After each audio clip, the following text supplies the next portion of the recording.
হয় এই যে বড় ভাই, ওনার কাছেই একটু দেখা করলাম, ভাইয়ের সঙ্গে আগেও দেখা করছি।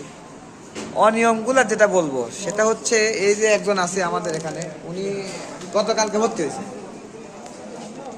এই যে উনি গতকালকে ভর্তি হয়েছে। তো ভর্তি হওয়ার ক্ষেত্রে বলি, ওনাকে যে ওষুধগুলো দেওয়া হয়েছে সেই প্রেসক্রিপশনটা আমি যে ছবি তুলে রাখছি, সেখানে বলবো যে এই প্রেসক্রিপশনে সরকারি ওষুধ আছে তিন থেকে চারটা ওষুধ আছে। আমি ওনাদের নার্স থেকে দেখাইছি, 3 থেকে 4টা ওষুধ আছে, যেটা হচ্ছে উনি পাবে, গতকালকেই পাবে, কিন্তু ওষুধগুলা পায় নাই। এবং এরকম 250টা বলতেছেন, 250টা বিশিষ্টর এখানে যে 250টা বেড আছে, তারা তো ওষুধগুলা পাবে, তারাও এগুলা পাচ্ছে না। যে এই ওষুধগুলো আপনারা দিচ্ছেন, রানিং তথ্য বলতেছেন যে আপনারা কিনে নিয়ে আসেন, সব বাড়িতে কিনে নিয়ে আসা লাগতেছে।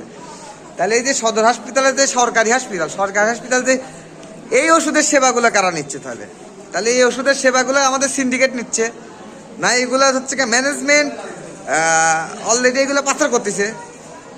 তাহলে আমরা সদর হাসপাতালে আসি কি, সরকারি হাসপাতালে আসি সেবার জন্য। আর একটা তথ্য বলবো আমি, এখানে যে ডেস্ক আছে, নার্সের রুম আছে, হ্যাঁ। তো নার্সের রুম দ্বারা সেবার জন্য, যে নার্স সেবা দেওয়ার জন্য আছে, তারা সেবা দেয় না। তারা যদি তাদের কাছে সেবা চাইতে যায়, তারা বলে ওয়ার্ড বয়ের কাজ যান।